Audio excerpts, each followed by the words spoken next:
Bismillahirrahmanirrahim. Assalamualaikum warahmatullahi wabarakatuh. Waalaikumsalam. Siang Bapak Ibu guru hebat sekalian.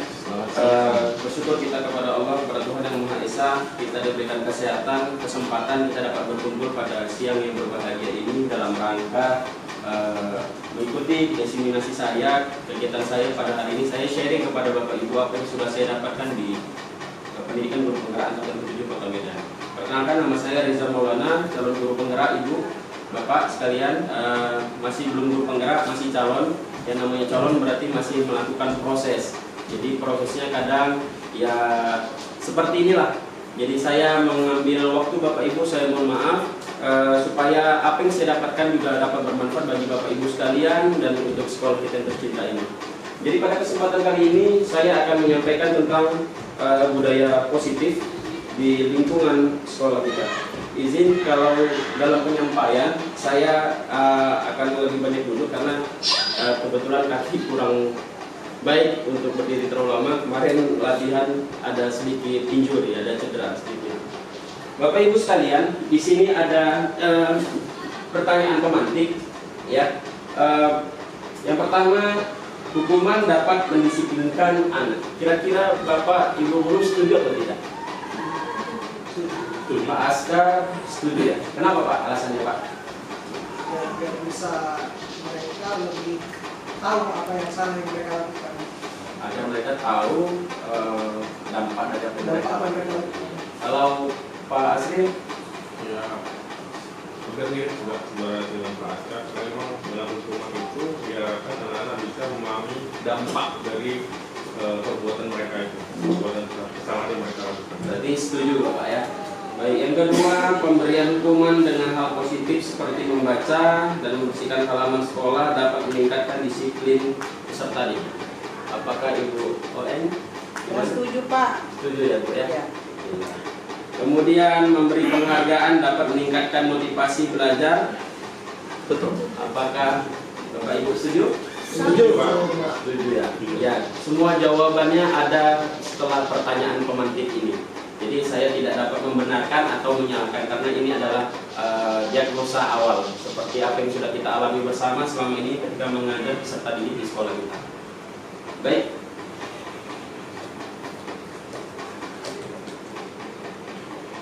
Disiplin positif dan nilai-nilai kebajikan universal. Di sini ada seperti sebuah adegan ya Bapak Ibu. Bapak mungkin di sini bisa saya berikan contoh Pak Aska. Pak Aska menuliskan sesuatu yang berharga di dalam secari kertas. Ya, sesuatu yang berharga mungkin itu nama pasangan atau ada mantan Pak? Mantan pacar ada. Kemudian kemudian secari kertas tersebut Bapak pegang dalam genggaman, dalam kepalan sekuat-kuatnya. Kemudian datang Pak Asril. Pak Asril dengan godaannya, rayuannya, bukalah sekarang, bukalah sekarang. Kira-kira apa yang akan Bapak lakukan? Bapak akan melepaskan atau merenggangkan kepalan tersebut atau mempertahankannya? Apa yang akan Bapak lakukan? Kenapa Bapak mempertahankan? Nggak mau saya kasih, Pak. Kasih ya Pak. Rahasia. Ibu ON, kira-kira bagaimana Ibu? Mungkin di situ ada cek senilai 10 juta rupiah. Kemudian Ibu genggam. Pak Zega bilang, Bu ON, Ibu kalah. Kira-kira apa yang akan Ibu lakukan? Saya genggam lah Pak. Termasuk sama Bapak Zega ya? Ya. Kalau memang ada keperluan, ya kan kita harus ngobrol dulu apa. Bagaimana Bu, kira-kira bisa nggak kita nanti misalnya untuk kebutuhan sekolah kita, contoh ya kan Pak. Kalau untuk kebutuhan sekolah ya saya kasih loh Pak. Kalau memang untuk pribadi untuk saya. Oh gitu. Nah, Ya, jadi tengok situasi dan kondisi juga Pak. Jadi ada dua jawaban ya. Kalau tadi Pak Aska akan mempertahankan sedemikian rupa, kalau Ibu akan memberikan dengan berbagai Ya. alasan, Ya. ya, ada alasan yang mungkin bisa masuk di logika kita. Baik, nah di sini kita masuk yang namanya stimulus ya, stimulus respon dan teori kontrol pilihannya. Kita bisa mencoba mengubah orang agar berpandangan sependapat dengan kita. Nah, teori kontrol pilihannya, kita berusaha memahami pandangan orang lain tentang dunia. Nah, Bapak Ibu sekalian di sini bisa bertahan dengan pendapat Ibu, ya, bisa bertahan dengan pendapat Bapak. Bapak Ibu juga bisa di sini bisa terpengaruh dengan orang lain. Nah, ini yang selama ini kita rasakan di sekolah kita. Anak-anak ini di sekolah melakukan melaksanakan peraturan, kemudian tata tertib di sekolah itu karena suatu tuntutan, bukan karena kemauannya sendiri. Seperti yang dicontohkan Pak Aska tadi. Pak Aska mempertahankan walaupun dirayu sama Pak Asri, tetap mempertahankan apa yang ia pandang itu benar. Nah, anak-anak di sini, ya mungkin anak-anak di sekolah lain juga demikian, ya. Ketika melakukan peraturan, mengikuti peraturan, melaksanakan peraturan, itu karena ada tuntutan. Bukan, ini kalau nggak aku ikuti, kalau tidak saya ikuti, saya mendapatkan hukuman. Bukan berdasarkan kemauan dan kesadaran diri dia. Ini yang namanya stimulus, ya. Stimulus yang belum didapatkan oleh seluruh peserta didik. Kita lanjut. Disiplin positif, ya, menurut teori kontrol, teori pilihan Dr. William. Nah, ini akan kita jelaskan satu persatu, Bapak Ibu. Ya, makna disiplin berasal dari bahasa Latin disiplina, ya, yang artinya belajar. Makna asal dari kata ini berkonotasi dengan disiplin diri dari murid-murid Socrates dan Plato. Ya, ini Socrates dan Plato sangat familiar di telinga kita pada saat kita itu menjadi peserta didik dan sebagai seorang mahasiswa. Ya, disiplin diri membuat orang menggali potensinya menuju sebuah tujuan apa yang dia hargai. Namun dalam budaya kita, makna kata disiplin telah berubah menjadi sesuatu yang dilakukan seseorang pada orang lain untuk mendapatkan kepatuhan. Kecenderungan umum adalah menghubungkan kata disiplin dengan ketidaknyamanan, bukan dengan apa yang kita hargai atau pencapaian suatu tujuan mulia. Nah, kita masuk ke nilai-nilai kebajikan universal. Nah, nilai-nilai kebajikan universal, saya coba ke Bapak, nilai-nilai kebajikan universal. Nilai-nilai kebajikan universal yang ada di sekolah kita, apa itu Pak? Yang mungkin pernah Bapak lihat dan Bapak kategorikan sebagai nilai kebajikan universal.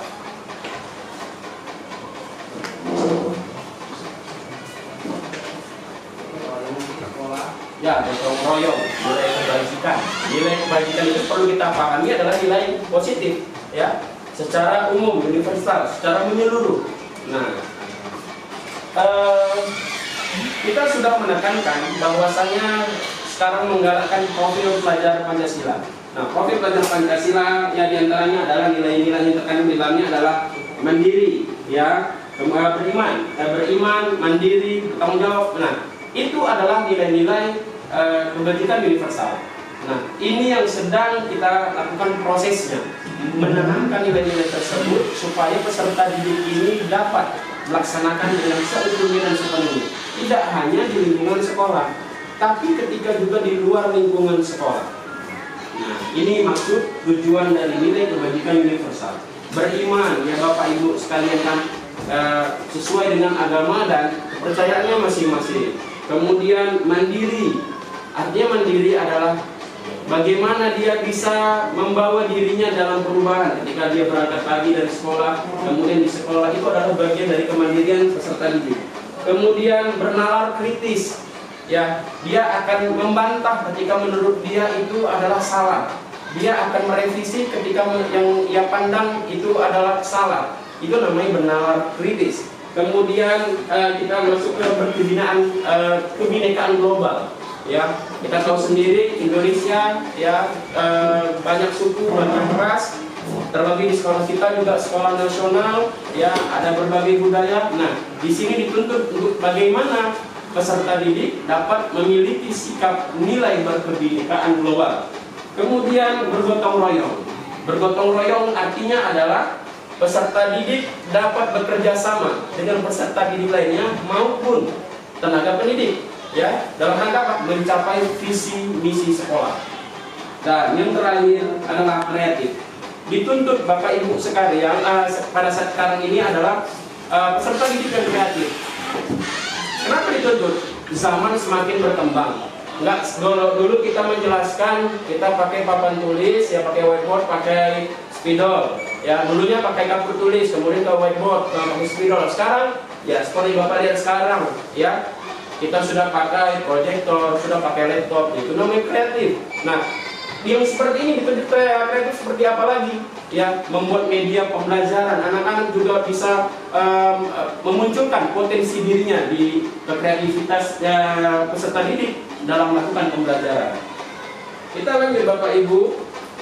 Sekarang masuk yang tadi, teori motivasi, hukuman, dan penghargaan restitusi.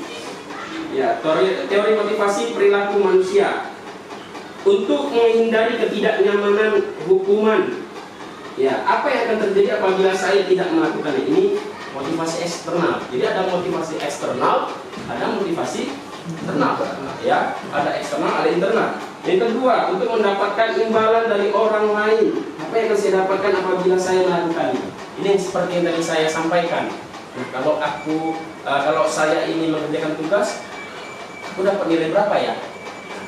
Seperti itu. Yang dia harapkan adalah nilai pemberian dari orang lain. Ini namanya motivasi eksternal, bukan motivasi internal. Kalau motivasi internal, ya, dengan aku mengerjakan ini, aku bisa nanti mencapai cita-citaku.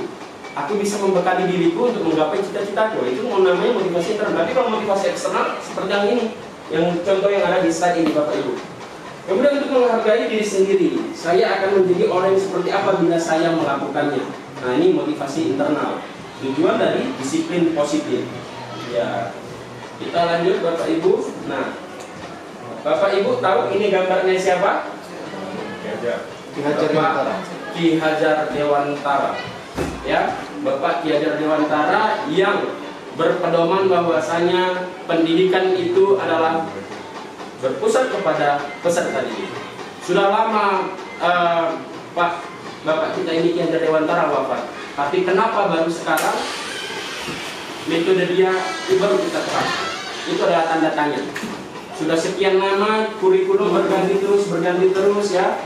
Sekarang adalah pembelajaran berpusat kepada peserta didik. Ya.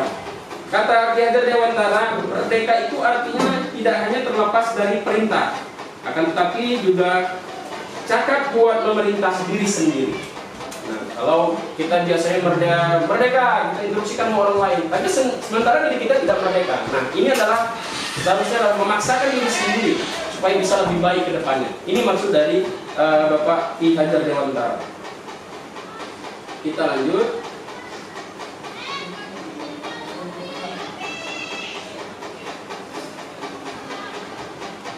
Kita coba berdiskusi. Tidak ada benarnya, tidak ada salahnya Bapak Ibu sekalian. Di sini ada kolom yang berisi ya tindakan guru, kemudian ada kolom yang kosong dari tabel hukuman atau konsekuensi. Yang pertama, mencatat 100 kali di dalam buku kalimat, saya tidak akan terlambat lagi karena terlambat ke sekolah. Kira-kira ini hukuman atau konsekuensi? Bapak Ibu boleh catat aja di handphonenya atau di kertas gitu. Nomor 1 jawabannya hukuman, nomor 2 konsekuensi boleh. Kita akan berdiskusi setelah ini. Saya kasih waktunya sekitar 3 menit untuk menyelesaikan diskusi ini. Hukuman. Boleh Pak dicatat Pak, nanti kita akan berikan jawabannya.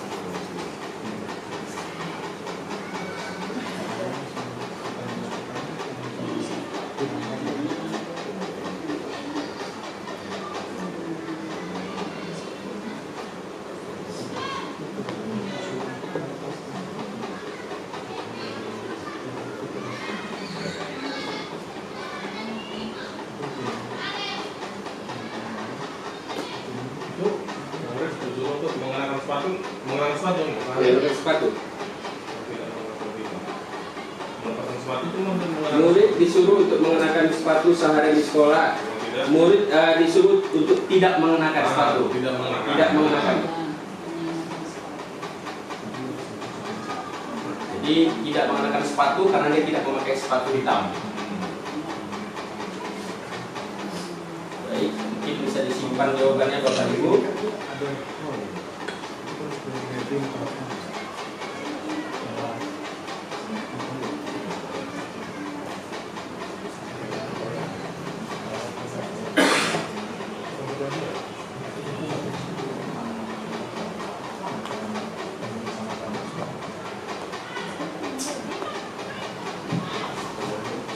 akan diskusikan ke slide berikutnya. Mungkin Bapak bisa lihat jawabannya, ya. Karena pun saya pada saat menyelesaikan materi ini juga ada salahnya, ya. Dari kesalahan tersebut saya belajar, oh ya selama ini saya salah ternyata. Yang beda namanya konsekuensi, beda namanya hukuman.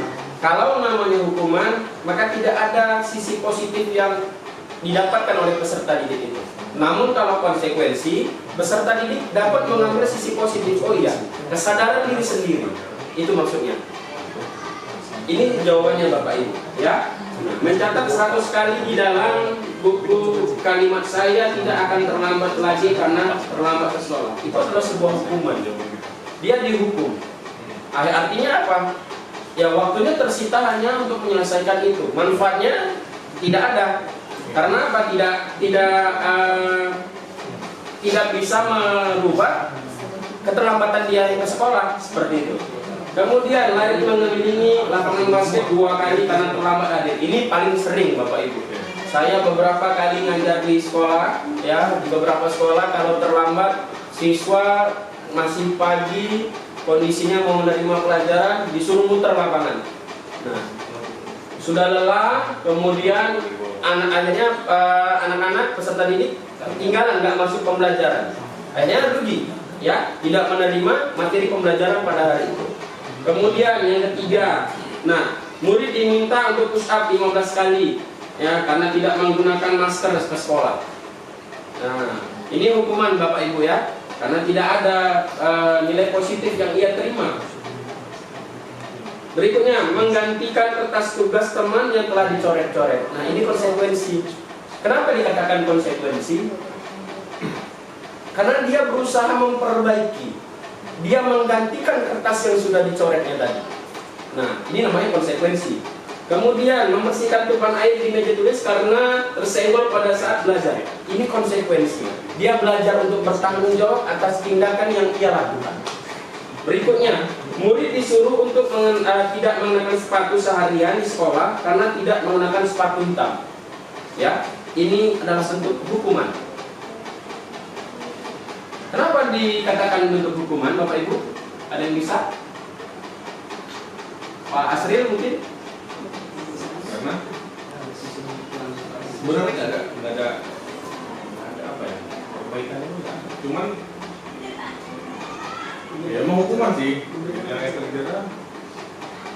Kalau iya benar, karena tidak ada sisi positif. Dikatakan sebagai memberikan efek jerah, tidak, malah menimbulkan rasa malu, ya kan? Memberikan tekanan, memberikan intimidasi kepada peserta. Akhirnya ketika peserta didik tidak memakai sepatu sehari di sekolah, akhirnya dia tidak bisa kemana-mana, ya. Dia tidak bisa ke kantin. Nah, kalaupun dia keluar, mungkin lapangan di luar mungkin sedang hujan, akhirnya patah, kakinya berlumpur, masuk berantas, akhirnya menimbulkan problem yang baru. Nah, seperti itu. Kita lanjut. Lari mengelilingi lapangan basket 2 kali karena terlambat 10 menit untuk pelajaran PJOK. Persentase. Kenapa, Bapak Ibu? Tengok pelajarannya. Sesuai dengan pembelajarannya. Karena pas sebelum pembelajaran basket pasti ada namanya stretching, warming up. Nah, paham ya Bapak Ibu sekalian ya. Mudah-mudahan yang saya bawa hari ini ke sekolah ini dapat bermanfaat bagi kita. Kita lanjut. Di sini ada dua tabel yang menyatakan adalah bentuk hukuman, mana itu konsekuensi. Ini adalah perbedaannya. Hukuman itu adalah sesuatu yang menyakitkan harus terjadi. Nah, itu namanya hukuman. Kalau konsekuensi sesuatu yang harus terjadi. Kalau tadi sesuatu yang menyakitkan. Ya, kalau hukuman tadi, hukuman membuat anak sakit fisik maupun hati untuk jangka waktu yang lama. Kita nggak bisa memprediksikan, ini siswa ini paling nanti kalau udah pulang sekolah, baiknya dia itu nggak lagi. Kadang ada traumatik Bapak Ibu sekalian. Di depan kita dia mau baik, tapi di belakang kita dia ingat, kalau Bapak ini masuk, udah menunggu dia. Kenapa? Karena sudah ada case, ya, sudah ada kasus yang terjadi, sudah ada, kalau bahasanya kami adalah hijab, udah ada batasannya. Udah nggak suka dia. Karena apa? Karena hatinya pernah tersakiti. Oleh apa? Kadang ucapan, ya, kadang dalam bentuk instruksi atau hukuman yang tadi. Nah, perbedaannya kalau konsekuensi membuat anak merasa tidak nyaman dalam jangka waktu yang pendek. Nah, konsekuensi sebentar aja dia ikut. Nah, kalau dia hukuman panjang dia. Itu perbedaannya. Anak membenci kedisiplinan. Ini dampaknya kalau hukuman. Konsekuensi ya, anak menghargai sebuah bentuk kedisiplinan. Hukuman itu adalah berupa paksaan. Kalau konsekuensi ya stimulus tanggapan. Hukuman mendorong anak menyakiti diri sendiri. Konsekuensi mendorong anak agar mudah menyesuaikan diri. Hukuman konsep diri yang sangat buruk. Ya, konsekuensi konsep diri yang baik. Hukuman berupa marah, rasa bersalah, dipermalukan, merasa tak dihargai oleh orang-orang yang ada di sekitarnya. Sementara konsekuensi kehilangan hak, dibuat tidak nyaman, diasingkan untuk sementara waktu. Baik, kita lanjut. Nah, kita sekarang masuk ke restitusi. Apa itu restitusi? Di sini pernyataannya adalah proses menciptakan kondisi bagi peserta didik untuk memperbaiki kesalahan mereka, sehingga peserta didik dapat kembali pada kelompok mereka. Nanti akan saya berikan contoh ya, bagaimana bentuk restitusi.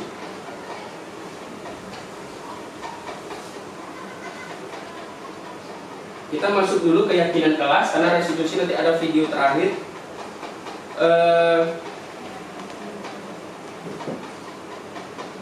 Keyakinan kelas, ya. Mungkin selama ini Bapak Ibu mendengar bahwasanya di dalam kelas adalah peraturan atau tata tertib kelas. Ya. Saya pun demikian pada saat itu mendengarkan bahwasanya kenapa keyakinan kelas. Karena kalau peraturan dan tata tertib, ya itu tidak berdasarkan suatu hal positif yang muncul dari hati. Tapi kalau keyakinan kelas ini dirembukan secara bersama-sama. Contoh Bapak Ibu sekalian, kalau Bapak Ibu di dalam kelas, nanti kalian di dalam kelas nggak boleh ini, nggak boleh ini, nggak boleh ini, kebanyakan nggak bolehnya kepada peserta didik.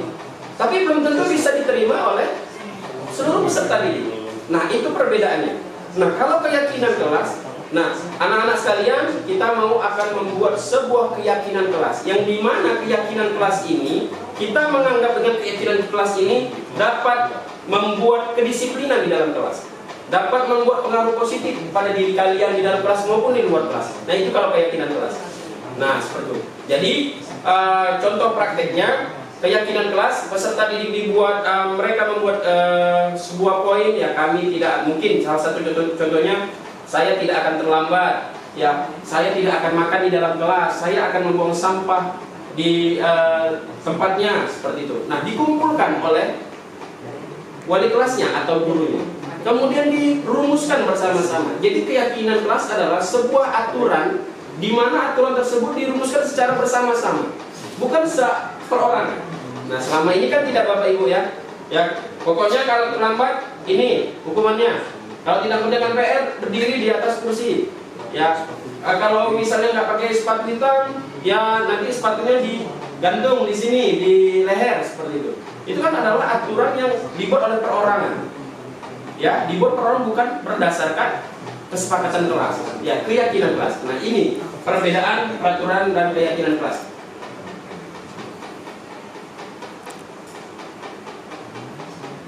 Kita lanjut Bapak. Di sini contohnya peraturan ya dan keyakinan kelas. Nah, peraturan selalu kembalikan buku ke tempatnya. Nah, keyakinan kelasnya. Kenapa? Apa yang kita yakini? Oh, itu adalah nilai dari sebuah bentuk tanggung jawab.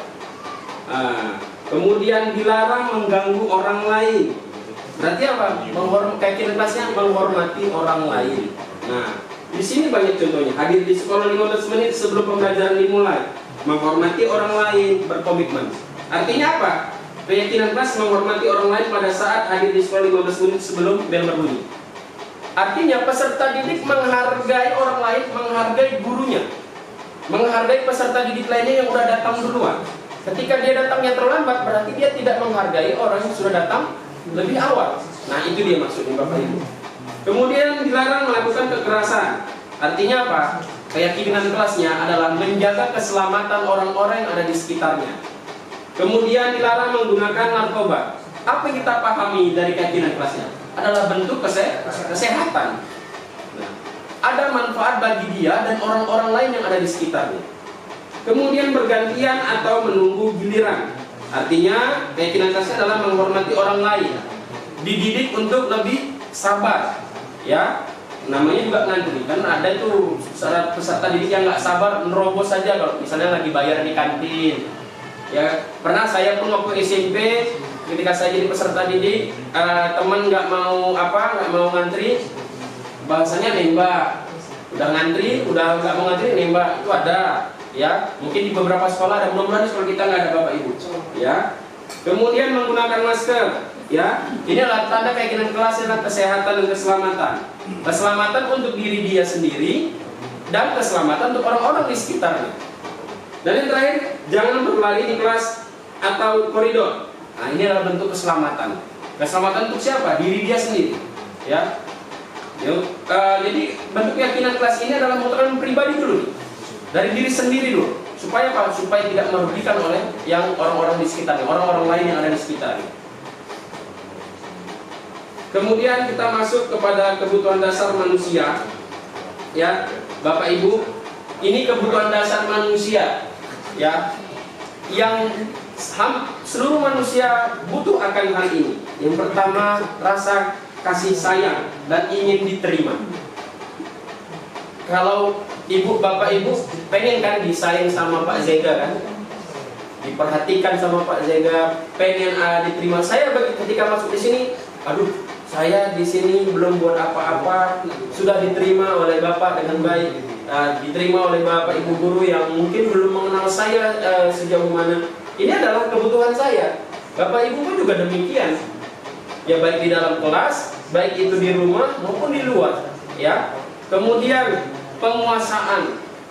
Ini kadang manusia ini, Bapak Ibu, individu ini ada sisi leadernya, memimpinnya. Suatu saat dia ingin menguasai, itu pasti. Suatu saat dia akan menginstruksikan. Artinya menguasai adalah memberikan instruksi yang bisa didengar oleh orang lain dan dia orang itu mengikuti. Itu sifatnya manusia, kebutuhan dasar itu nggak bisa terlepas dari kita. Ya, contohnya seperti seorang guru, penguasaan. Apa contoh penguasaannya? Ketika di dalam kelas. Nah, ketika kita tidak memiliki rasa penguasaan diri, menguasai, kira-kira bisa nggak kita merangkul kelas ini? Nggak bisa. Inilah kebutuhan kita, kebutuhan para tenaga pendidik. Kemudian ketiga, yang kesenangan. Kita butuh akan hal-hal yang menyenangkan. Tidak ada mungkin di sini, ya hampir tidak ada lah pribadi manusia yang ingin, aku pengen sedih, lucu rasanya. Ya, kayaknya nggak mungkin Bapak ya. Pasti semua pengen senang. Sekecil apa, nanti ketawa, nanti senyum, senang. Itu adalah kebutuhan dasar manusia. Kemudian terakhir adalah kebebasan. Nah, pertama langsung responnya kan Bu kan? Sinyalnya cepat ya. Bebas gitu. Ya kalau memang masih single bebas Pak Ibu. Tapi kalau udah kita terikat, jangan ucapkan susah nanti. Panjang problemnya. Ya, karena ya kita harus memahami bahwasanya manusia itu ada istilahnya me time. Ya, iya, ada me time. Kita butuh kadang waktu ingin sendiri, kita pengen jalan, kita pengen belanja tanpa dibatasi. Namun harus sesuai dengan koridornya. Nah, yang kelima yaitu adalah bertahan hidup. Ya, untuk bertahan hidup ini. Ada manusia yang nggak pengen bertahan hidup. Ada pas galau Pak, mati aja lampu.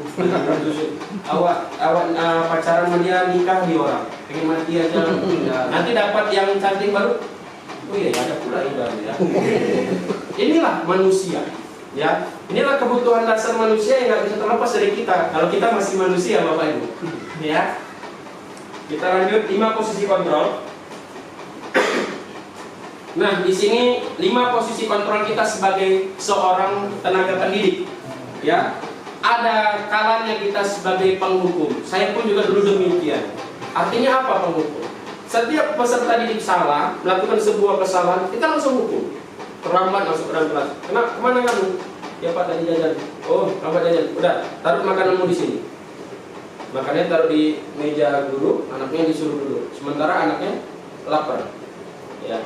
Atau disuruh push up. Ini banyak guru ya kita harus sadar akan hal itu, yang sedikit-dikit memberikan hukuman. Sedikit-dikit memberikan hukuman. Ini adalah proses pembinaan pengajaran yang gagal. Karena yang akan membekas di dalam hati peserta didik adalah dendam, ketidaksukaan. Ketidaksukaan apa? Terhadap guru tersebut. Kalau kita peserta didik itu udah nggak suka sama gurunya, Bapak Ibu, yakin dan percaya materi itu nggak akan pernah sampai. Yakin dan percaya materi itu nggak akan pernah sampai. Karena apa? Tidak ada keikhlasan di hatinya untuk menerima pembelajaran. Karena sudah diawali ada kasus, sudah ada tidak suka, dendam dengan guru tersebut. Nah, kemudian membuat merasa bersalah. Ini sering kejadian, ya, terutama kalau misalnya guru-guru baru. Contoh, ada siswa terlambat, ya kan, atau siswa tidak mengerjakan tugas. Nah, siswa nanti bilang, itulah kan, kamu kenapa nggak mengerjakan tugas? Ini gara-gara kamu, aku dipanggil kepala sekolah. Akhirnya apa? Peserta didik itu memang merasa, oh iya ya, aku nggak salah, gara-gara aku pulang nanti ini, ibu ini kena dipanggil kepala sekolah. Ada membekas di hatinya, ada perubahannya, ada, tidak akan ada. Kenapa? Hanya membuat merasa bersalah. Kemudian yang ketiga, ini sudah masuk ke dalam kontrol dari luar, ya. Ini mengharapkan imbalan atau ketergantungan pada orang lain. Ini posisinya nih, posisi kontrol teman. Ya, posisi kontrol teman ini seperti mengajak peserta didik seolah-olah sebagai temannya kita nih. Ya, anak-anak, ya, peserta didik kita anggap sebagai teman. Udah amannya itu, biasanya itu. Tapi tidak ada hal yang membekas. Tidak ada hal positif bagi peserta didik itu. Karena apa? Tidak ada batasan antara peserta didik dan guru. Guru bawa siswa itu sebagai teman. Nah, kita harus bisa memposisikan kita sebagai apa? Seorang yang bisa memantau dan manajer. Nah, memantau itu Bapak Ibu yang seperti yang dilakukan oleh Pak Zega sesekali, yang dilakukan Pak Zega juga sekarang sebagai seorang manajer. Nah, apa itu contohnya? Menyadarkan kita kalau kita salah, ya. Atau ada guru contoh seperti ini, ada siswa yang terlambat dipanggil, kamu kenapa terlambat? Iya Pak, saya tadi angkotnya macet. Kamu bangunnya jam berapa? Iya Pak, saya terlambat bangun karena saya tadi mau begadang. Kenapa kamu begadang? Iya Pak, saya bantu jualan orang tua. Terus ada jawabannya. Sehingga kita gurunya memberikan solusi. Oke, lain kali boleh bantu orang tua. Kamu bantu orang tua, pendidikan kamu juga jangan sampai ketinggalan. Kalau bangunnya terlambat, berarti kamu nggak sholat subuh. Bagaimana kamu kewajiban kamu kepada Tuhan? Nah, kita mencoba menyadarkannya, sehingga kedepannya ia bisa berubah. Itu adalah apa? Posisi yang sebagai seorang manajer. Nah, kita sebagai seorang guru harus memiliki posisi kontrol sebagai seorang manajer. Ya, kita minimal sebagai seorang pemantau. Nah, tapi yang sangat diutamakan dalam guru bergerak adalah sebagai seorang manajer. Kenapa? Di situ ada poin Bapak Ibu, ya, sehingga muridnya nanti akan meletakkan dirinya sebagai individu yang positif, ya, di dalam dunia yang berkualitas. Nah, di sini sudah ada keterangannya. Ini slide ini akan saya bagi kepada Bapak Ibu sekalian nanti, supaya nanti bisa dapat dipelajari dan kemudian akan kita terapkan secara bersama-sama di lingkungan sekolah kita ini. Kita akan lanjut Bapak Ibu. Nah, di sini ya ada pernyataan-pernyataan. Yang pertama, saya kecewa sekali dengan kamu. Nah, ini posisi kontrol, gurunya membuat orang merasa bersalah. Kecewa kan aku sama kau anak, gara-gara kau. Anak itu akhirnya apa? Solusinya nggak dapet. Dia merasa paling berdosa di dunia, ya kan? Nah, itu yang dialami oleh peserta didik. Kemudian ada pernyataan, kamu nggak pernah benar melakukannya. Kamu tidak pernah benar melakukan. Ini penghukum nih Bapak Ibu. Guru yang ngomong ini penghukum ini. Tidak mungkin seorang peserta didik, ya, tidak pernah melakukan suatu hal yang benar. Peserta didik adalah seorang individu yang sedang melakukan proses untuk mencari jati dirinya untuk menjadi pribadi yang lebih baik. Itu adalah seorang peserta didik. Jadi kalau ada guru yang mengatakan nggak pernah benar yang kau kerjakan, Selalu salah yang Bapak kerjakan. Hati-hati Bapak Ibu, akan dendam itu anak pada kita. Tidak akan berubahnya anak itu sama kita. Ya. Kemudian yang ketiga, ayolah lakukan demi ini, boleh ini untuk Bapak, boleh ini untuk Ibu. Nah, ini kayak teman dia. Cara menyadarkannya seperti itu. Ya udah sebatas teman dia. Akhirnya apa? Tidak dari dirinya sendiri akhirnya melakukan itu. Dan pada akhirnya tidak ada batasan antara peserta didik dan guru. Sampai nanti pada akhirnya mungkin Bapak Ibu akan menemukan ketika peserta didik ketemu sama guru, Pak, Bu, zaman kita sekolah dulu, yakin dan percaya kita nggak pernah gitu sama guru. Lewat aja Bapak itu udah segan apa? Orang lagi Pak, Bu, tangan ke atas, ya kan? Jumpa sama kita pun kadang mungkin peserta didik kadang pegang rokok ketika naik sepeda motor, udah nggak ada segannya lagi. Karena apa? Dia nganggap kita sebagai teman. Kenapa dia nganggap kita sebagai teman? Karena kita nganggap dia teman. Karena kita memperlakukannya sebagai teman. Tapi kalau kita berlaku sebagai seorang manajer, dia akan hormat sama kita. Dia akan melakukan segala sesuatunya supaya apa? Supaya lebih baik. Nah, ini yang harus kita pahami bersama. Kemudian lanjut, ya. Apakah kamu mau mendapatkan stiker bintang hari ini? Nah, ini seolah-olah apakah kamu mau mendapatkan nilai yang bagus hari ini? Ini pemantau nih. Ya. Ciri-ciri seorang tenaga pendidik yang pemantau. Maksudnya pemantau itu artinya yang nggak mau capek. Ya duduk aja, ya kerjakan ya ya. Nanti kalau bisa kamu kerjakan kamu dapat nilai 10. Nah, itu ciri-ciri pemantau. Nah, tanpa memberikan contoh. Nah, pemantau seperti itu Bapak Ibu. Kemudian kita lanjut, bagaimana kamu bisa menyelesaikan masalah ini? Nah, ini manajer nih. Dia bertanya, gimana nih kamu bisa menyelesaikan ini? Kenapa guru ini bertanya? Supaya anak ini juga akan menggali potensi dirinya. Ya, dia akan berpikir keras. Oh iya, gini Pak, saya akan menyelesaikannya mungkin 1-2 hari ya Pak, tugas ini saya selesaikan. Mungkin seperti itu mungkin jawabannya. Ada dorongan, ada motivasi dari manajer. Posisi kontrol seorang manajer yang dilakukan oleh seorang guru. Sehingga peserta didik itu pun tidak akan merasa terbebani. Kita lanjut. Kamu selalu yang paling terakhir. Kamu selalu yang paling lama. Kamu yang paling bodoh. Inilah penghukum. Ya. Nah, asik kau aja. Jumpa di BK. Semalam kau. Ini kau lagi. Ini penghukum nih Bapak Ibu. Kayak minum obat aku tengok bola 1 menit. 3 kali aku tengok. Pagi kau, siang kau, pas pulang kau. Inilah penghukum ini. Tapi kadang keluar gitu aja itu. Iya, karena kita, benar Pak, kadang pun saya pun demikian. Tapi kita ingin merubah sesuatu hal pribadi kita ini menjadi tenaga pendidik yang lebih baik. Seperti itu. Makanya masuk guru penggerak. Itu maksudnya ya kan Pak?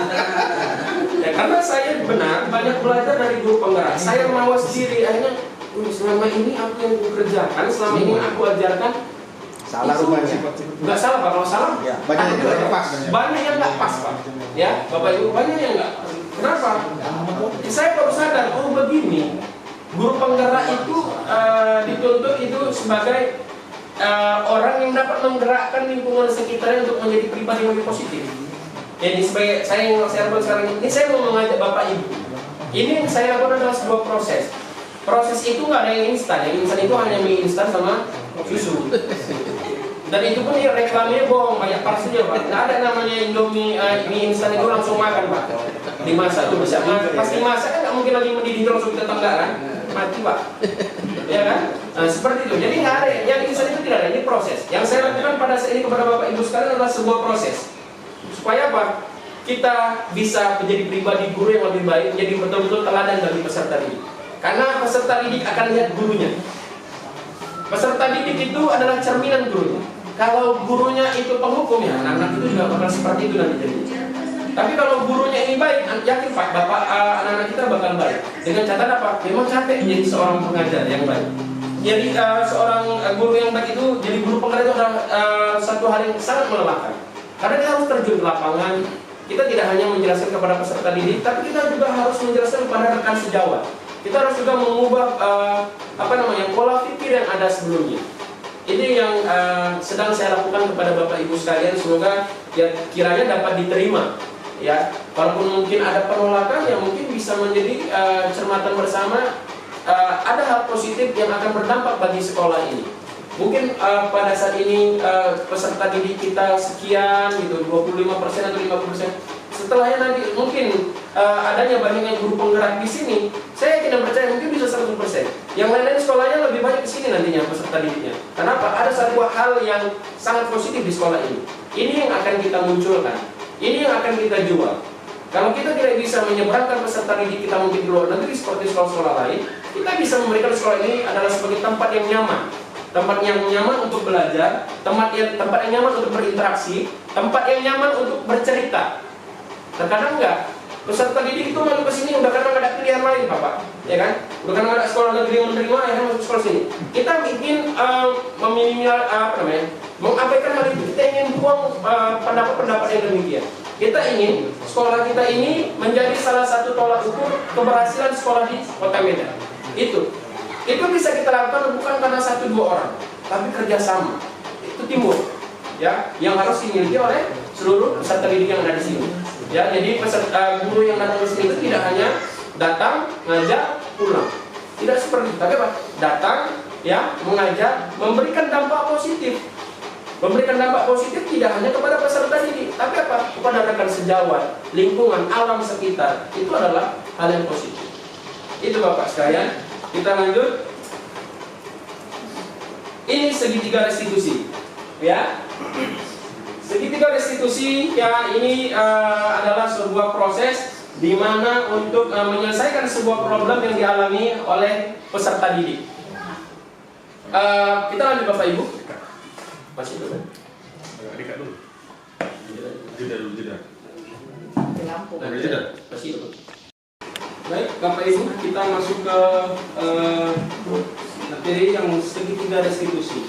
Nah, segitiga restitusi di sini adalah sebuah solusi, ya, cara problem solving, penyelesaian masalah yang sedang dihadapi peserta didik, ya, pelanggaran yang dilakukan oleh peserta didik. Nah, kita namakan di sini namanya segitiga restitusi.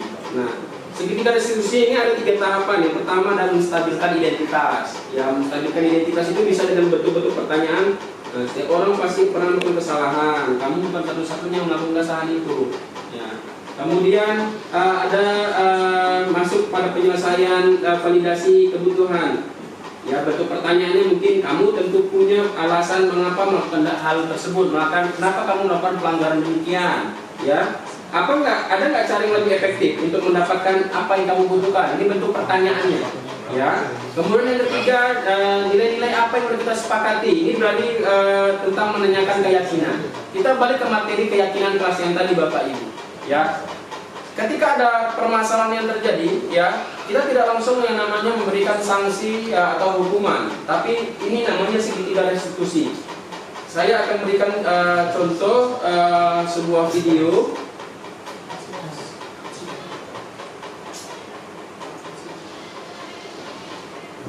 Tentang segitiga restitusi dari 2 problem masalah yang terjadi.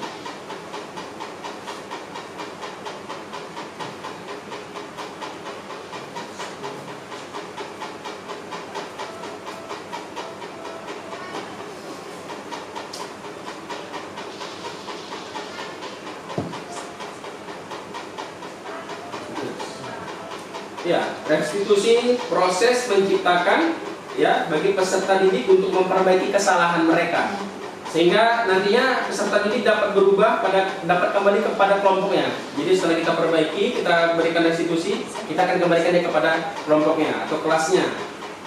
Nah, restitusi bukan untuk menebus sebuah kesalahan, tidak, ya, tapi melainkan sebuah penawaran. Kita menawarkan solusi kepada peserta didik. Inilah gambarnya Bapak Ibu. Yang pertama menstabilkan identitas, validasi tindakan, kemudian menanyakan keyakinan.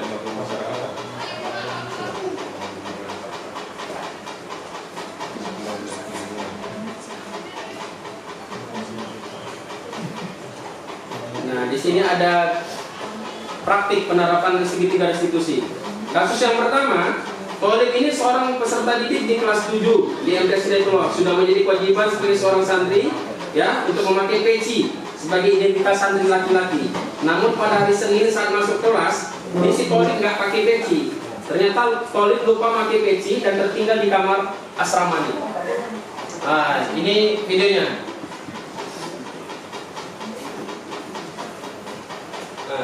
Nggak kena ya? Nggak dengar suara Bapak Ibu ya?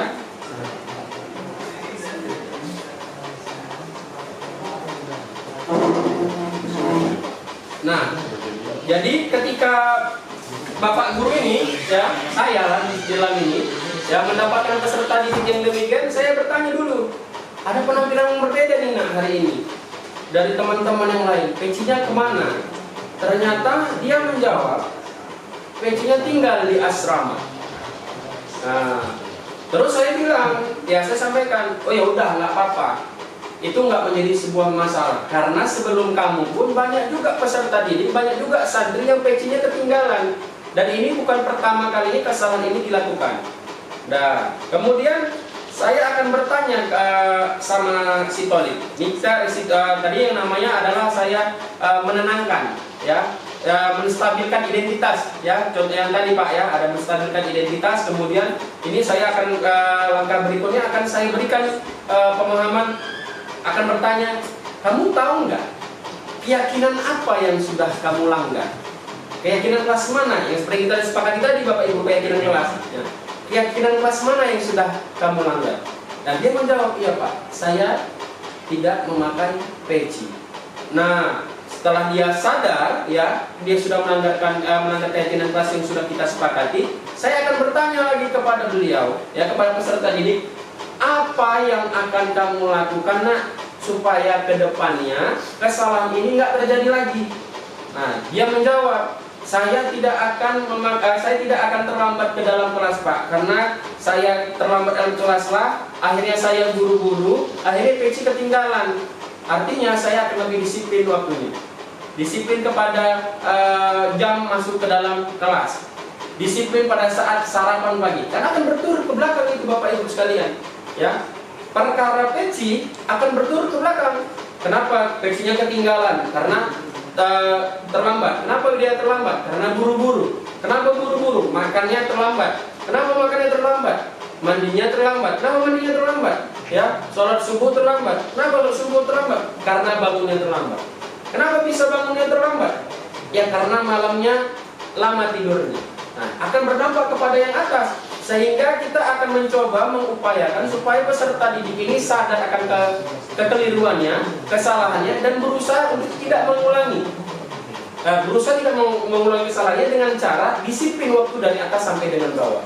Nah, itu contoh segitiga restitusi Bapak Ibu. Jadi hal ini, ya, sedang saya galakkan.